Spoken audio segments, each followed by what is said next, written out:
Hi, I'm Graham. Welcome back to Man vs Film. This is a review of Pixar's latest release, Inside Out. Man vs Film.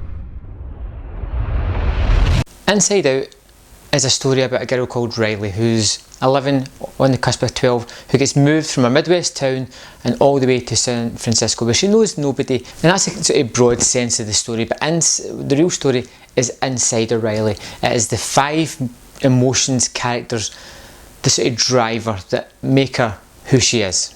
Now, the 5 characters are joy, fear, sadness, anger and disgust, and it's these 5 characters that really bring the movie alive. Now, the tale of Riley is a low-key one. It's a small tale. It's a girl moved from her home where she's grew up all her life, put somewhere new where she doesn't quite fit in. It's just not the same as where she once was.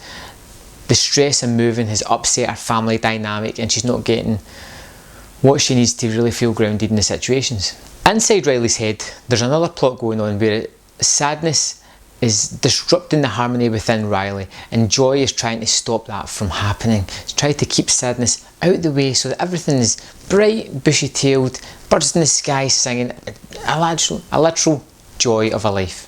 But with all the stress and emotion going on in Riley's life, that can't possibly happen, and sadness starts to creep into more and more of her emotions and affect more of her past emotions.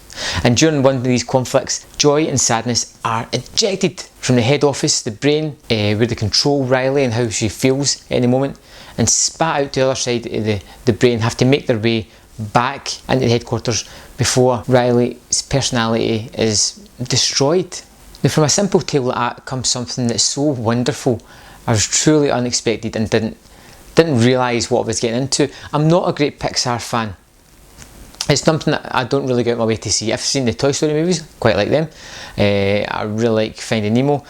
As for the rest of them, give or take, I've seen them once. I'm not really interested in seeing them again. So I'm not a die-hard Pixar fan. In fact, the last thing I seen in the cinema was Up, and I did not like that at all. Inside Out, however, I found to be an absolute joy at the cinema. It was something that I was unexpected and really had an emotional punch to it. All of the 5 emotional characters are given enough personality. They really come across as characters, and they really have this sort of working friendship that really just shines across in the movie. Now, joy and sadness are the main characters in the movie, and they get abandoned and they bump into other kind of people throughout their adventures, and you get an idea of how the sort of brain works, where memories are getting pushed away and destroyed and left for dead as she's moving on and growing up, and more complex emotions are starting to be created. The character designs for each of the 5 emotions are fantastic and suit their kind of personality. But what I really thought the animation really took hold was one of the later scenes when Riley is on a bus. She's about to leave town at one point, and the animation in there was absolutely breathtaking. It makes you wonder how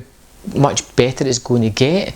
There's leaps and bounds on movies that I've seen 5, maybe even 3 years ago. The other characters that interact with Riley, like her mother and father and that, are good characters, and it's fun to see them, especially when it's through memories that's within our head. There's so much to talk about with Inside Out, and I really don't want to spoil much for you because I think this is a treat, a real experience that should be seen in the cinema. But I found that Inside Out was a really touching and fun movie, one that my daughter loved, and I would love to sit and watch it again with her later on in a few years to see how she's cognitively adjusted to the time frame in the movie, how she feels now to where she might pick up things later on in life. And I think that's where the movie really succeeds.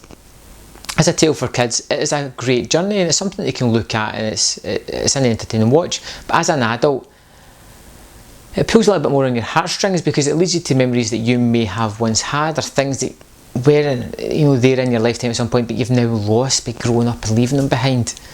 It puts you in touch with sort of like those emotions that you've lost. I thought Inside Out was a fantastic movie. I really enjoyed it. I really enjoyed it. And if I sound surprised, it's because I didn't think I was going to like it as much as I did.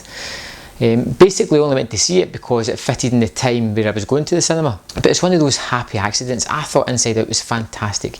I can't wait to watch it again. I'm going to give Inside Out 5 out of 5. It was that good a movie, and I think it's something that everybody will find something in it to enjoy.